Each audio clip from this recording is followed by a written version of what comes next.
യേശുവിൽ സ്നേഹമുള്ള മാതാപിതാക്കളെ, സഹോദരി സഹോദരന്മാരെ, പ്രിയ കുഞ്ഞുമക്കളെ, നമ്മുടെ രക്ഷകനും നാഥനുമായ കർത്താവായ യേശുക്രിസ്തുവിൻ്റെ കൃപയും സമാധാനവും എല്ലാവർക്കും ഉണ്ടാകട്ടെ എന്ന് ഞാൻ പ്രാർത്ഥിക്കുന്നു.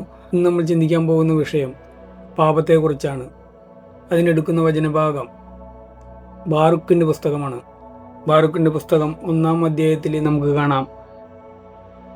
1-ാം അധ്യായം 15-ാം തിരുവചനമാണ്. ഞാൻ വായിക്കാം. നീതി നമ്മുടെ ദൈവമായ കർത്താവിൻ്റേതാണ്.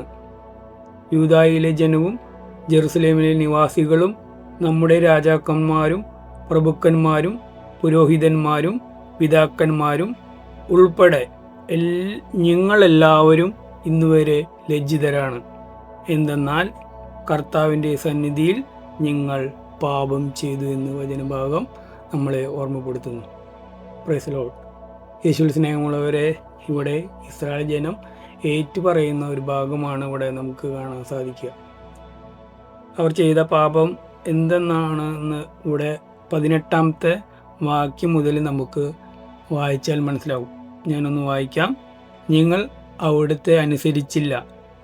ഞങ്ങളുടെ ദൈവമായ കർത്താവിൻ്റെ സ്വരം ശ്രവിക്കുകയോ അവിടുന്ന് നൽകിയ കൽപ്പനകൾ അനുസരിക്കുകയോ ചെയ്തില്ല. സ്നേഹമുള്ളവരെ, ഇതുപോലെ നമ്മൾ കർത്താവിനോട് ഏറ്റുപറയുന്ന ഒരു ഹൃദയം നമുക്ക് ഒരുക്കി തരാൻ ദൈവത്തിനോട് നമുക്ക് പ്രാർത്ഥിക്കാം. സ്നേഹമുള്ളവരെ, 2-ാമത്തെ അധ്യായത്തിലേക്ക് കടക്കുമ്പോൾ കാണാം. 2-ാം അധ്യായം 5-ാം തിരുവചനത്തിലേക്ക് നമുക്ക് കാണാം. ഞങ്ങളുടെ ദൈവമായ കർത്താവിൻ്റെ സ്വരം ശ്രവിക്കാതെ ഞങ്ങൾ അവിടത്തേക്കെതിരായി പാപം ചെയ്തതിനാൽ ഉന്നതി പ്രാപിക്കാതെ നിലം പറ്റി എന്ന് വചനഭാഗം നമ്മെ ഓർമ്മപ്പെടുത്തുന്നുണ്ട്.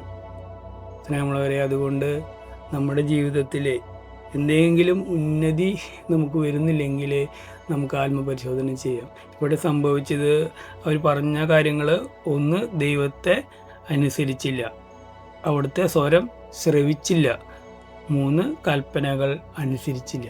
ഇത്രയേ ഉള്ളൂ. ഇതിൻ്റെ പ്രതിഫലമാണ് ഇവിടെ അവർക്ക് സംഭവിച്ചത്.